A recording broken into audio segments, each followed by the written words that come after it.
शुभ संध्या। आज हम लोग एक होम्योपैथिक मेट्रिया मेडिका के सबसे महत्वपूर्ण दवा, सबसे बड़ी दवा और होम्योपैथी के इतिहास को बताने वाला, और इसे कहें कि होम्योपैथी के प्रिंसिपल को, सिद्धांत को पूरी तरह से प्रदर्शित करने वाला दवा है। और हमारे मेट्रिया मेडिका में अन्य सभी दवा के स्थान में इस दवा का स्थान सबसे ऊपर है। बहुत ही जाना पहचाना दवा है और बहुत ही मिसयूज्ड मेडिसिन भी है, क्योंकि सल्फर को लोग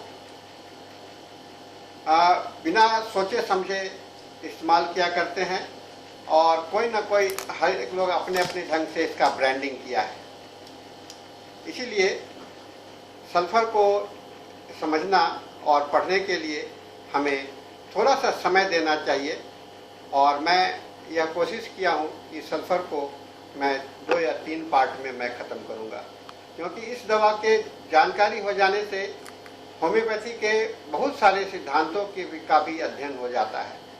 खास करके आप माइमेटिक थ्योरी को जब पढ़ेंगे और उसमें सोरा का वर्णन आएगा, तो सोरा में सल्फर को किंग ऑफ सोरा कहा गया है। तो किंग ऑफ सोरा कहने का तात्पर्य भी यही होता है कि इस दवा का जो संबंध है, वह रिलेशनशिप है, वह कितना सोरा से नज़दीक है।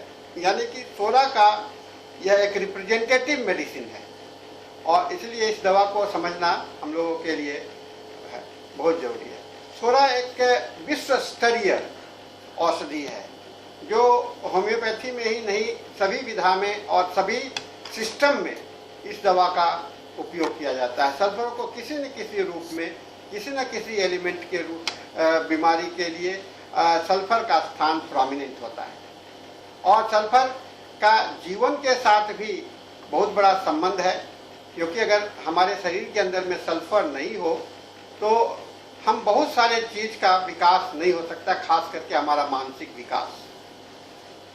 क्योंकि मन में जो हमारे विचार उपजते हैं, मन में सोचने का जो शक्ति हम लोगों का विकसित होता है और जो हम समझने की बात होती है, उसमें सल्फर का सबसे बड़ा योगदान होता है। सल्फर को कहा गया है, सल्फर 2 एलिमेंट से मिलकर के बना है। सल का मतलब सॉल्ट, यानी कि पहले जमाने में सल्फर को एलिमेंट नहीं मानते थे, सॉल्ट कहा करते थे। एक तरह का सॉल्ट है, लेकिन ये सॉल्ट नहीं है। हम लोग सभी को आज केमिस्ट्री के ज्ञाता हैं, जान रहे हैं सल्फर एक एलिमेंट है। लेकिन सल जो वर्ड आया है वह सॉल्ट से आया है, और फर जो आया है ये फायर से आया है, यानी सॉल्ट दैट फायर, यानी कि ऐसा लवण जिससे जो आग पैदा करता है, आपके ज़िंदगी में आग पैदा करता है, आपके ज़िंदगी में एक चिंगारी ले आता है। तो छात्रों, आज इस चिंगारी को हम लोग देखने चलते हैं। इस चिंगारी का कितना बड़ा कंट्रीब्यूशन हमारे मेडिकल सिस्टम में है। जीवन में तो है ही, लेकिन हमारे मेडिकल सिस्टम में, चाहे वह होम्योपैथी हो, आयुर्वेद हो, यूनानी हो, सभी जगह पर सल्फर को एक महत्व दिया गया है। आज हम लोग इसी विषय को लेकर के चल रहे हैं। सल्फर हम लोग के संस्कृत में भी इसका जिक्र आया है, और सलवारी कहते हैं इसे सल्फर को, और लैटिन में इसे सल्फर या सल्फर बोलते हैं, जो कि बहुत ही पुराने समय से जाना पहचाना शब्द है। और खास करके अरबिक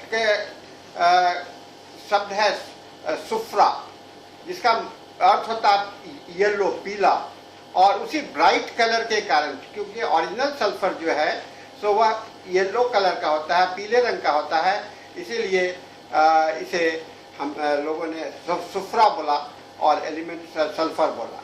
और संस्कृत में जो सल्फर है, सुलवारी, इसका मतलब है एनिमी ऑफ कॉपर। यानी देखिए, ये सारे इतिहास आपको बहुत कुछ मदद करता है। एनिमी ऑफ कॉपर, यानी कि अगर आपके शरीर में कॉपर का मात्रा बढ़ता है, कुप्रम, है ना। कॉपर आपका मेडिसिन भी है, ऊपर से कुप्रम मेटालिकम, और आप जानते हैं कुप्रम मेटालिकम का जो हम लोगों का इंडिकेशंस है वो बेसिकली न्यूरोलॉजिकल डिजॉर्डर के लिए, कंप्रेशंस के लिए है। तो आपके दिमाग में कंप्रेशन जब पैदा होने लगता है तो इसका मतलब कि कुप्रम मेटल का मात्रा बढ़ रहा है, और वैसे में सल्फर जो है सो एनिमी के रूप में आकर के उस कुप्रम को काट करता है। ये ऐतिहासिक मान्यता है इस सल्फर के विषय में। और जो इंग्लिश ट्रांसलेशन है खास करके बाइबल में सल्फर को ब्रिमस्टोन कहा जाता है। ब्रिमस्टोन का मतलब होता है फायर एंड ब्रिमस्टोन। और कहा सल्फर में एक स्मेल होता है जो कहता है कि वो ये हेल का स्मेल है, यानी कि हेल को दूर करने के लिए है। और लेकिन वास्तव में आप अब देखिएगा, सल्फर को लोग कहते हैं कि स्मेल होता है, लेकिन वास्तव में जब देखिएगा तो सल्फर में कोई स्मेल नहीं होता है। और सल्फर का जो स्मेल की बात कही गई है वो वास्तव में हाइड्रोजन सल्फाइड का है, जो कि सड़े हुए अंडे, आपके पेट में जो गैस बनते हैं सल्फर डाइऑक्साइड, उसका जला हुआ सल्फर का ऑक्सीजन से मिलकर के जो सल्फर बनता है, गैस बनता है, उसका जो स्मेल होता है उसको सल्फर का स्मेल बोलते हैं। लेकिन वास्तव में वो सल्फर का स्मेल नहीं है। सल्फर एज एन एलिमेंट वह काफ़ी अपने आप में एलिमेंट ये है। इसीलिए बाइबल में जो लिखा हुआ है सल्फर को कहा कि स्मेल, तो जिंदगी में जब स्मेल बढ़ जाता है यानी गंदगी बढ़ जाती है तो जिंदगी उस फायर को, उसको जलाने का जरूरत होता है, उस गंदगी को नष्ट करने का जरूरत होता है। और उसको नष्ट करने के लिए हम लोग जो है सो नष्ट करने के लिए सल्फर का इस्तेमाल होता है।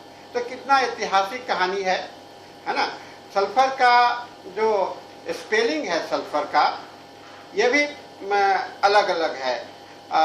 ट्रेडिशनल स्पेलिंग है SULPHUR, यूनाइटेड किंगडम में, आयरलैंड में, हांगकांग में, कॉमनवेल्थ, कैरिबियन और इंडिया में सल्फर बोलते हैं। लेकिन यूनाइटेड स्टेट में इसे SULFUR बोलते हैं, सल्फर। और दोनों स्पेलिंग ऑस्ट्रेलिया, कनाडा और न्यूजीलैंड में भी यूज किया जाता है।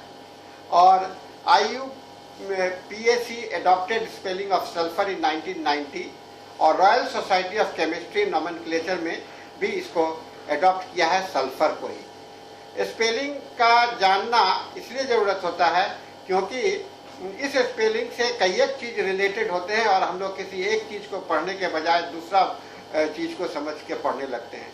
इसीलिए मैंने सल्फर के इस विशेषता की ओर आपका ध्यान आकर्षित किया हूँ। आप बिहार के रहने वाले हैं और बिहार में राजगीर के पास में आपने जल कुंड का नाम सुना होगा, जल प्रपात का। वहाँ एक झरने होते हैं और उस झरने से गर्म पानी निकलता है।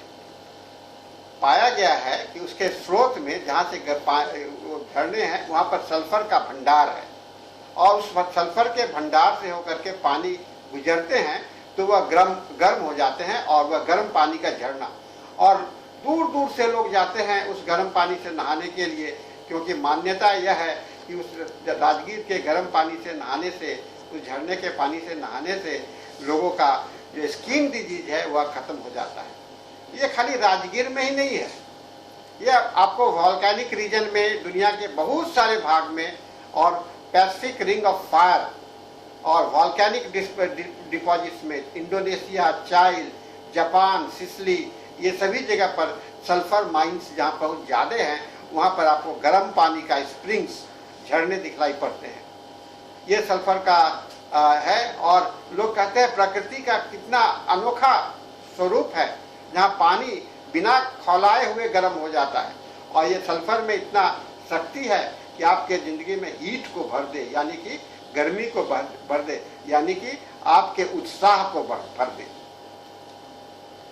Significant deposit of sulphur elements बहुत सारे नमक के और gulf of Mexico, eastern Europe और वेस्टर्न एशिया में भी पाया जाता है ना।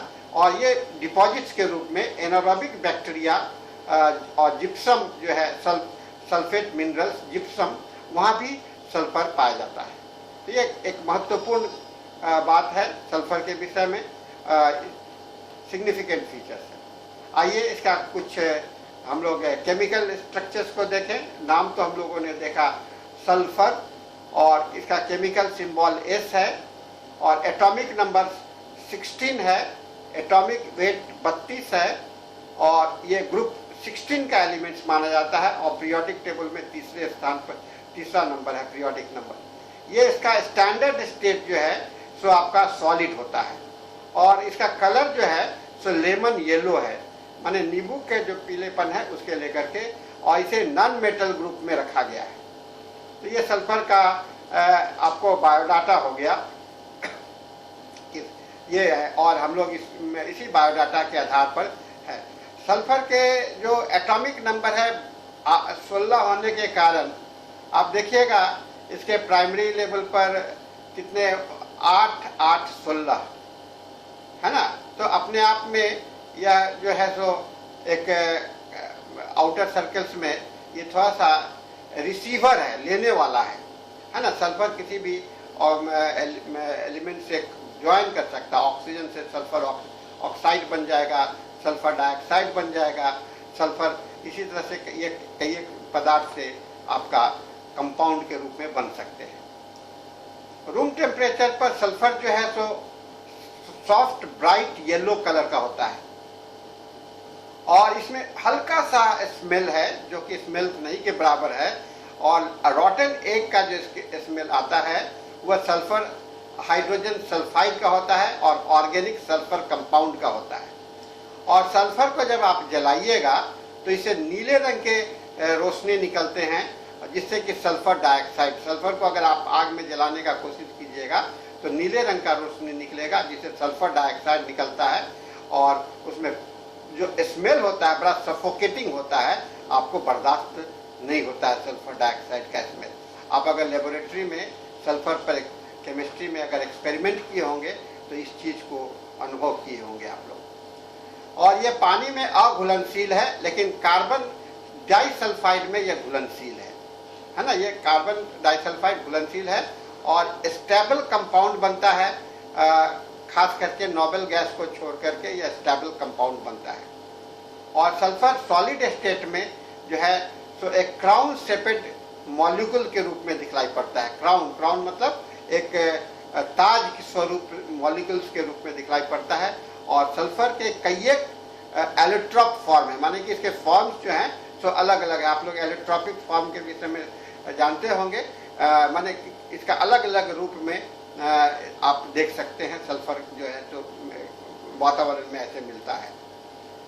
इन्वायरमेंटल इम्पैक्ट जो है सल्फर का हम लोग के लाइफ में आज के समय में काफ़ी महत्व बढ़ गया है, क्योंकि कोयला का जलन, अब कोयला पेट्रोलियम इंडस्ट्रियल पावर में सल्फर डाइऑक्साइड का मात्रा इतना ज़्यादा है कि ये पॉल्यूशंस का one of the main reason बनता है। ये सल्फर जो है तो ऑक्सीजन और हाइड्रोजन वाटर से मिल करके ये सल्फर डाइऑक्साइड बनता है और सल्फरिक एसिड भी बनता है ना। सल्फरिक एसिड जो है तो रेन वाटर का भी कंपोनेंट बनता है, जिसका कि पीएच वैल्यू जो है सो लोअर होता है, और सॉइल से and fresh water body resulting in the substantial damage to the natural environment and chemical weathering of status and structure. अगर जहाँ पर सल्फर ज़्यादा है और वहाँ पर पानी, बरसात का पानी आता है, तो वहाँ पर जो ये बनते हैं एसिड रेन, उसको एसिड रेन कहते हैं, क्योंकि लोअर वैल्यू से, और उसे आपको खेती बाड़ी में जो वेस्ट सब्सटेंस है उस पानी से उसका नुकसान होता है। और आज समय में हम लोग देख रहे हैं चारों बगल गाड़ी से धुआं निकल रहा है, फैक्ट्री से धुआं निकल रहा है उसमें, और ये जो जितने धुआं निकलते हैं, और ख़ास करके जाड़े के मौसम में आप जो कुहासा फॉग्स देखते हैं, उसमें जो आपको सफोकेशन फील होगा आपके लंग्स में, वह सल्फर का उसमें रोल होता है, क्योंकि उस वाटर मॉलिक्यूल्स में, उसके कण में जो कुहासा का जो मॉलिक्यूल्स है ड्रॉपलेट्स में, वह ड्रॉपलेट जो है तो काफ़ी खतरनाक होता है और लंग्स के इन्फेक्शंस के लिए बॉडी में नुकसानदायक होता है। यह पॉल्यूशन का इफेक्ट है, और सल्फर पॉल्यूशन को बढ़ाने में इसका स्थान है। इसलिए आप देख रहे होंगे जैसे जैसे मॉडर्निटी बढ़ रहा है वैसे वैसे सल्फर का कॉन्स्टिट्यूशन हम लोग के शरीर में बदलावट आता जा रहा है। हम लोग के शरीर में सल्फर कॉन्स्टिट्यूशंस का बदलावट आ रहा है और हम लोग सल्फर कॉन्स्टिट्यूएंट्स जैसा दिखने लगे रहे हैं। और सल्फर का मांग आए दिन आप जब रिपोर्टराइज कीजिएगा, मेडिसिन पेशेंट के लिए खोजिएगा, तो वहाँ पर सल्फर आपको निश्चित रूप से किसी न किसी रूप से सामने आ जाता है। इसका दो कारण होता है, या तो एक तो व्यक्ति ही सल्फर होता है और दूसरा कारण यह भी होता है कि सल्फर जो है सो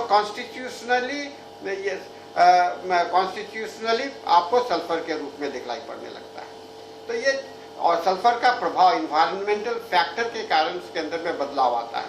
तो ऐसा होम्योपैथी में माना गया है कि कोई भी क्रॉनिक डिजीज का अगर आपको ट्रीटमेंट करना है तो पहले आप उसके क्रॉनिसिटी को हटाने के लिए, क्योंकि उसके ऊपर में जो आपका लेयर बन गया है, पॉल्यूशन का लेयर बन गया है, उसको सफाई करने के लिए और कुछ ड्रग डिजीज को हटाने के लिए आप 2-3 दवा का नाम लोग बड़े याद लेते हैं। वह है उसमें सल्फर का प्रोमिनेंट स्थान है, नक्स वोमिका का प्रोमिनेंट स्थान है और सिपिया का प्रोमिनेंट स्थान आता है। To begin the treatment of the chronic disease, जहाँ डिजीज कॉम्प्लेक्स हो तो कॉम्प्लेक्सिटी खत्म करने के लिए ये सल्फर का बहुत इंपॉर्टेंट रोल हुआ करता है ट्रीटमेंट में। आपका शरीर में जितना भी सिंगल लिविंग सेल्स है सभी में सल्फर एलिमेंट्स पाए जाते हैं और उसका एमिनो एसिड जो होता है वह भी एक building block of the body कहलाता है। एमिनो एसिड जो है तो आपका building block of the body है और उसमें सल्फर का स्थान है। और सल्फर का एक रेपुटेशन है, ये बॉडी को ब्यूटिफाइंग मिनरल्स है, यानी शरीर में सुंदरता पैदा करने वाला है। क्योंकि सल्फर अगर नहीं हो तो आपके लाइफ में, आपके ब्यूटी में, आपके सेल्स का स्ट्रक्चर जो है, एमिनो एसिड अगर घट जाता है तो आपका सेल का स्ट्रक्चर बिगड़ जाता है और उसके कारण ये आपका शरीर का रूप जो है तो थोड़ा सा अलग दिखलाई पड़ने लगता है। तो ये सल्फर का रोल जो है हमारा quantity, not the extra thing that कि आप लोग सोचोगे कि ये बाहर में नहीं है, लेकिन सल्फर हमारे लाइफ का पार्ट है। इसीलिए सल्फर का हमारे शरीर के साथ में रोल बहुत ज़्यादा हो जाता है। अगर हर एक लिविंग सेल्स में सल्फर हो तो सल्फर का पर प्रभाव पड़ना, डिजीज का प्रभाव पड़ना बहुत ही स्वाभाविक होता है। और सल्फर का डिरेंजमेंट हो जाना किसको, लॉ ऑफ सिमिलिया के मुताबिक से सल्फर को ही खोज करता है। इसीलिए हम लोग कभी कभी रिपोर्ट दवा सिलेक्ट करते हैं, दिन में 10 पेशेंट देखते हैं तो 8 पेशेंट सल्फर के निकल जाते हैं। तो हम लोग को लगता है कि कहीं ये सल्फर का पॉलीक्रेस्ट होने के कारण तो फायदा नहीं हो रहा है, लेकिन ऐसी बात नहीं है। सल्फर वास्तव में हम लोग के समाज में सल्फर व्यक्ति का प्रकोप जो है सो काफ़ी बढ़ता जा रहा है। हम लोग काफ़ी सल्फर जैसे होते जा रहे हैं। और एक तो है कि प्राइमरी एक कवर्ड आपका स्ट्रक्चर जो आपका ढका हुआ है, ओरिजिनलिटी वो खत्म हो जा रहा है, तो उस ओरिजिनलिटी को दिखने के लिए भी सल्फर का जरूरत है। जो कि हमने कहा कि आप दवा को एक क्रॉनिक डिजीज का ट्रीटमेंट करने के लिए पहले सल्फर का दे दीजिए, उसके बाद में ट्रीटमेंट कीजिए। हालांकि मैं ये बात को नहीं कहता हूँ, इसलिए नहीं कहना चाहता हूँ क्योंकि आपके दिमाग में ये दिमाग में बैठा मत लीजिए कि हर एक बीमारी को आप सल्फर से इस्तेमाल करेंगे, है ना, शुरू करेंगे। ऐसी बात नहीं है। इस बात को मान करके नहीं चलिएगा, क्योंकि ये मैं आपको केवल रेफरेंस के लिए आपको यूज कर रहा हूँ। हर एक बीमारी को सल्फर से शुरू करना नहीं है, जरूरी नहीं है। अगर आपके पास में किसी भी दवा का टोटलिटी सामने में आ रहा है तो वह आपको उस उसका जो ऑब्स्टैकल्स है उसको ब्रेक करने में वह स्वयं सक्षम होता है। तो ये मान के चलिए। लेकिन सल्फर जहाँ आपको समझ में नहीं आ रहा है, कॉम्प्लेक्सिटी है, उस समय में आपका सल्फर का रोल आता है। लेकिन जब आपके पास में क्लियर कट टोटलिटी है, तो वहाँ पर उस दवा का इस्तेमाल करना चाहिए। इस बात को मान के मत चलिएगा कि जिंदगी में हमेशा हम हर एक नए बीमारी का सल्फर से इलाज शुरू करेंगे। आपको सेलुलर रेस्पिरेशंस, है ना, हम लोग का रेस्पिरेटरी सिस्टम है, लेकिन हर एक सेल के अंदर में भी आपका सेलुलर रेस्पिरेशन है, और उसमें सेल में जो ऑक्सीजन को ले जाने की ज़रूरत होती है वह आपको मदद करता है। और सल्फर में एक प्रॉपर्टी होता है जिसको एंटी एजिंग प्रॉपर्टी कहते हैं, और आपके शरीर में ऑक्सीजन के मात्रा को बढ़ाता है, में ये मदद करता है, और आर्थराइटिस जैसे बीमारी से बचाने में भी ये करता है। सल्फर का रोल जो है सो आपको मेटाबॉलिज्म में है, और विटामिन बी के आपके मेंटेनेंस में भी है ना, विटामिन बी के मेंटेनेंस में भी सल्फर का हम लोग इस्तेमाल करते हैं। ये महत्वपूर्ण जानकारी है हम लोग के लिए, और ये जीवन के लिए एक सबसे एसेंशियल फॉर द लाइफ है ना। हम लोग कहते हैं कि आपके कार्बोहाइड्रेट चाहिए, फैट चाहिए और प्रोटीन चाहिए, लेकिन इस कार्बोहाइड्रेट, फैट और प्रोटीन को बैलेंस में रखने के लिए कुछ माइनर कॉन्स्टिट्यूएंट्स चाहिए, है ना, और स्केलेटल मिनरल चाहिए। उसमें सल्फर जो है सो एक की कंपोनेंट होता है, फास्फोरस की कंपोनेंट होता है, कैल्शियम की कंपोनेंट होता है, इसके अलावा रेयर एलिमेंट्स का भी उसमें कंपोनेंट होता है। अगर ये रेयर एलिमेंट्स ना हो, ये सेमी रेयर एलिमेंट्स ना हो, सल्फर जैसा ये मिनरल सब्सटेंस ना हो, तो कार्बोहाइड्रेट, प्रोटीन और फैट जो है तो एक साथ में यूनिफाइड नहीं रह सकते हैं, आपके शरीर में वह यूजलेस हो जाता है। कहने का मतलब ये है कि सल्फर का रोल जो है तो हमारे लाइफ में कैटालिटिक रोल होता है। कैटालिटिक मतलब रह करके आपके शरीर के लाइफ को एक्टिवेट करने के लिए, उसको एक्शन में बनाए रखने में, इंटरैक्शंस करने में, डिफरेंट प्रोटीन और सारे चीज़ को इंटरैक्टिव और एलाइव जिंदा रखने के लिए सबसे इम्पॉर्टेंट होता है। इसीलिए सल्फर अन्य कैटलिस्ट के साथ में फास्फोरस है और बहुत सारे कैटलिस्ट सब्सटेंस है जो कि रेयर एलिमेंट्स के रूप में है, हमारे शरीर के अंदर रहते हैं, वह जीवन को हमारे परिवर्तन लाया करते हैं। अगर सल्फर में आपके शरीर में कमी हो गई है तो इसको आप कैसे खोजेंगे? तो सबसे पहला साइन है dry skin and brittle hair and the nail. चमड़े जो है सो आपके सूखे जैसे हो जाएंगे, बाल जो है सो ब्रिटल जैसा हो जाएगा, बुढ़बुढ़ा टाइप का होने लगेगा, और नेल्स जो है सो जल्दी टूटने लगेंगे। उसके बाद में जॉइंट्स पेन में, जॉइंट्स और मसल्स में बहुत जल्दी ही दर्द शुरू हो जाता है, और खास करके अर्थराइटिस, जो ओल्ड एज अर्थराइटिस होता है, आजकल ओल्ड एज नहीं होता, आजकल मिडिल एज अर्थराइटिस शुरू हो गया है। और मिडिल एज अर्थराइटिस शुरू होने का मेन कारण है कि वहाँ पर लोग सल्फर डेफिशिएंसी वहाँ पर है ना। फिर डायबिटीज, हेडेक, एलर्जी और फैटिक जो है तो कमजोर हो जाना, एलर्जिक कंडीशंस और हेडेक और डायबिटीज जो आपका आज का मॉडर्न डिजीज का सबसे इम्पॉर्टेंट बीमारी माना जाता है, उसके अंदर में सल्फर डेफिशिएंसी का बहुत बड़ा रोल है। अब एक बात जरूरी है, सल्फर को बॉडी के अंदर में निर्माण नहीं करता है ना, सल्फर को हमें बाहर से ही लेना पड़ता है ना। It is not manufactured by the body, it is absorbed through the plants that have grown the rich sulphur rich soil और animal that eat those plants. तो हम लोग जो खाद्य पदार्थ हमारा है जो कि वेजिटेबल किंगडम से आता है और एनिमल किंगडम से आता है, साग सब्जी और मांस मछली जो आप खाते हैं, उसमें जो सल्फर होता है वही सल्फर हमारे शरीर के अंदर में अपना योगदान देता है। और कुछ लोग कहते हैं कि जो केमिकल्स, पेस्टिसाइड्स दिए जाते हैं, फर्टिलाइजर दिए जाते हैं, वह जो है तो सल्फर को कम कर देता है, और इसी के कारण आज के जो साग सब्जी हैं और जो फर्टिलाइजर हैं के कारण उनमें सल्फर का गुण घट जाता है, और हम लोगों के अंदर में इस तरह की बीमारी ज़्यादा पैदा हो रही है। नेचुरल ऑर्गेनिक जो खाद है, ऑर्गेनिक जो मैन्योर है, वो नहीं में आपको सल्फर होता है, लेकिन एक जो केमिकल पेस्टिसाइड्स है और फर्टिलाइजर है उसके अंदर में आपको सल्फर का नष्ट हो जाता है।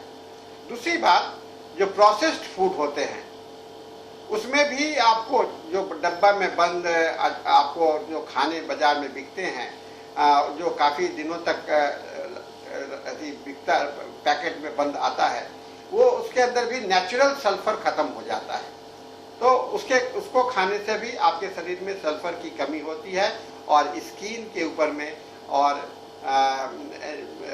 आपका सारे नेल्स पर ब्रिटलनेस यानी कि आपका जो है एलिमेंट जो है सो डिसइंटीग्रेट करना शुरू करता है। सल्फर जो का मैंने कहा कैटालिटिक इंटीग्रेटिंग फोर्स है, वह आपको इसके सल्फर के कमी से डिसइंटीग्रेशन शुरू हो जाता है। सल्फर का जो सोर्स है हम लोगों का सल्फर जो हम लोग यूज करते हैं वह मिनरल किंगडम का है, हम लोग पढ़े हैं इसको। सिनोनिम्स है फ्लावर ऑफ सल्फर ब्रिमस्टोन, इसका फार्मूला हम लोगों ने देखा है और इसका प्रूविंग जो है सो डॉक्टर हेनीमैन साहब के ने किया था। आप मेट्रिया मेडिका प्यूरा में सल्फर को देखिएगा। इसका ड्यूरेशन ऑफ एक्शन जो है सो 40 से 60 दिन माना गया है। मैं थोड़ा बात आपको ड्यूरेशन ऑफ एक्शन के विषय में कहना चाहूँगा। हर एक दवा का ड्यूरेशन ऑफ एक्शन आप मेट्रिया मेडिका में पढ़ते होंगे। सल्फर में भी ड्यूरेशन ऑफ एक्शन दिया हुआ है कि 40 से। ये ड्यूरेशन ऑफ एक्शन का मतलब क्या होता है?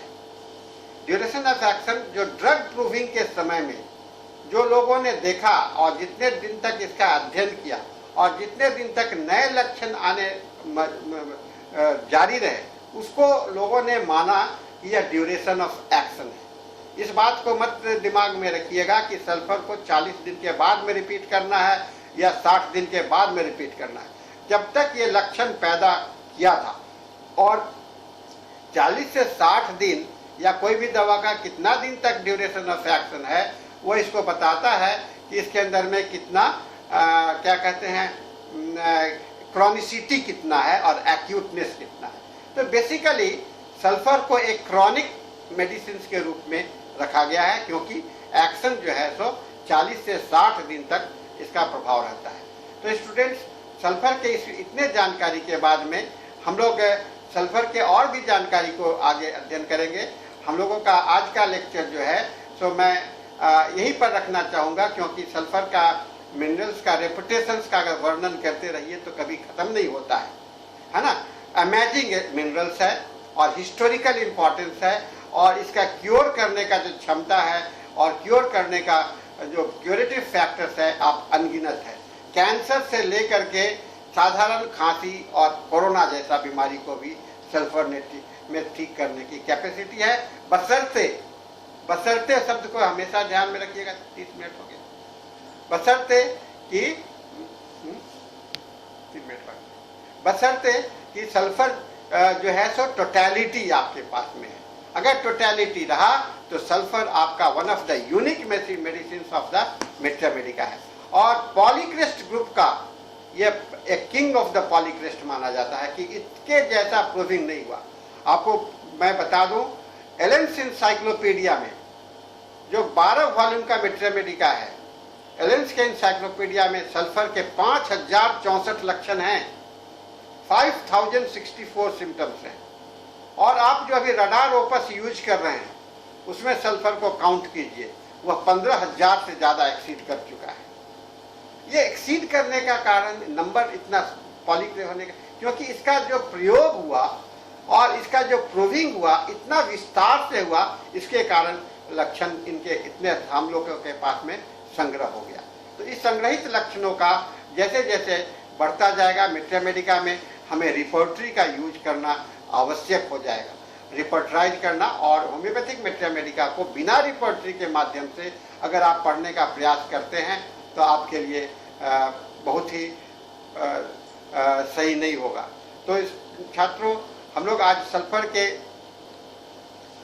इस भूमिका है ना, सल्फर के इस भूमिका को के साथ में हम लोग आगे का जो लेक्चर होगा हम लोगों का वहाँ होम्योपैथिक इसका अंडरस्टैंडिंग पर हम लोग आएंगे। और यह शब्द जो है दुनिया के लिए 2000 साल पुराना है और बहुत ही मेडिकल साइंस का one of the important medicine के रूप में है। और हेनीमैन जो इसको डेवलप किया, इसको पोटेंटाइज किया, इसको आपने इसमें वह एक नया स्वरूप दिखलाया और होम्योपैथी का एक नया स्वरूप आपको सल्फर के माध्यम से देखने को मिला और सल्फर का नया स्वरूप, सल्फर का भी नया स्वरूप हम लोगों को देखने को मिला। तो हम लोगों का समय समाप्त हुआ है लेक्चर के लिए। आज का लेक्चर को हम लोग यहीं पर हम लोग फिर सल्फर को आगे चलेंगे। जो लोग हैं ध्यान से इसको सुनेंगे, क्योंकि सल्फर अगर आपके दिमाग में बैठ जाता है तो मेट्रिया मेडिका को पढ़ना, आगे के अन्य दवा के पढ़ने के लिए भी आपका रास्ता और भी विस्तृत हो जाएगा, बातों को समझना और भी विस्तृत हो जाएगा। क्योंकि मैं इस दवा के माध्यम से, मैं इस लेक्चर को लंबा इसलिए करना चाहा कि आपको इस दवा के माध्यम से और भी चीज होम्योपैथिक मेट्रिया मेडिका को पढ़ना आपके लिए आसान हो जाए। तो छात्रों, आज इसके साथ में हमारा लेक्चर ये समाप्त होता है। आप लोग 2-3 मिनट का समय है हम लोग के पास में, अगर कोई पूछना चाहते हैं यहाँ तक तो बात करिएगा।